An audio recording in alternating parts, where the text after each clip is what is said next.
Okay, if you were given the power to save someone's life, would you? What if you could save 8 lives? Well, the good thing is we all have the ability to save someone's life, whether we choose to do so as a living donor or a donor after our death. So what is this donor thing I'm referring to? It's organ donation. Organ donation is the process of surgically removing an organ from the donor and placing it in another person, the recipient. Transplantation is necessary because the recipient's organ has failed or has been damaged by disease or injury. Now put yourself in this scenario. Imagine having a whole bunch of health issues and going to your doctor after months of tests, or maybe your loved one.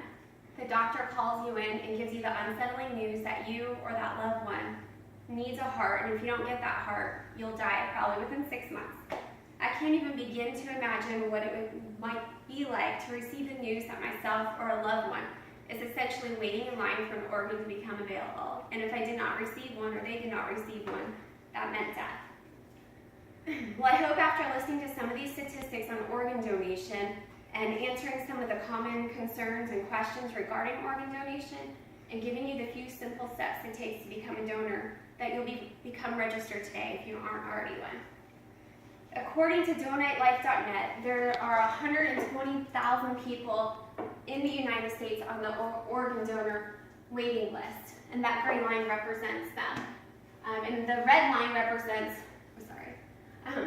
and every 10 minutes in the United States, somebody is added to that organ donation, or added to the list.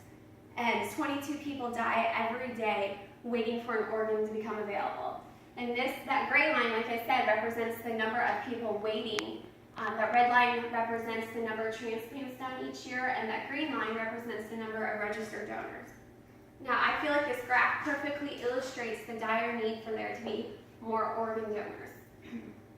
It's upsetting to me to think of the countless individuals that could still be alive today had they received a much-needed life-saving organ. In fact, organdonor.gov states that one organ donor can save up to 8 lives and improve the lives of up to 50 individuals.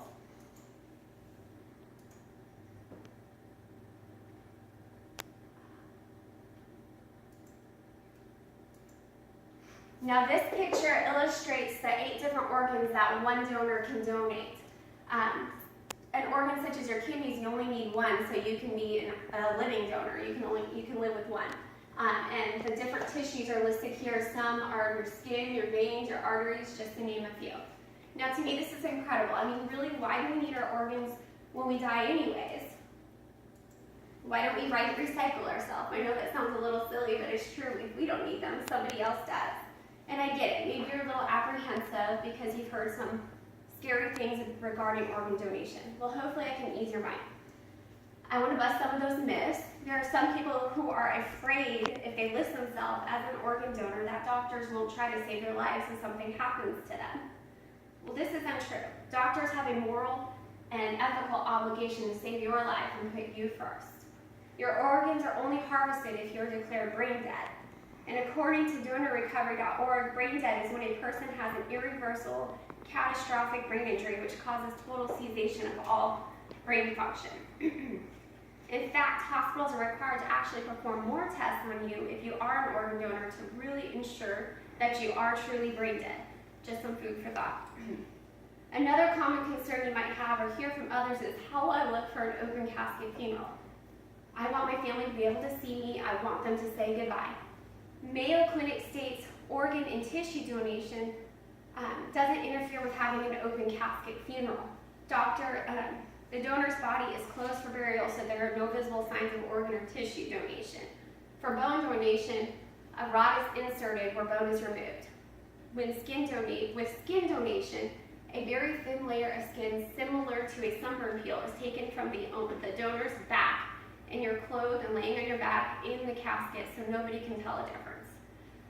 Other concerns are, I don't think I'm old enough, or maybe I'll be too old. Well, age does not play a factor. It's really your overall health before you become brain dead. There are newborns that can be donors. If you're under the age of 18, it's up to your parents. And there are very elderly who are donors. And now, how can you become a donor? Well, the steps are simple. The first step would be to register with your state's donor registry. If you have a driver's license, designate the decision on your driver's license. And lastly, inform your family and friends. And if you have a living will, put it on there. To wrap it up, you've seen the overwhelming need for organ donation through the stats I have shown you. And I hope I've eased your mind with some of the common questions and concerns regarding organ donation, and I provided you with a few simple steps it takes to become a donor. And I want to finish with this quote. Don't think of organ donations as giving up part of yourself to keep a total stranger alive. It's really a total stranger giving up almost all of themselves to keep part of you alive. Author unknown. Begin dead.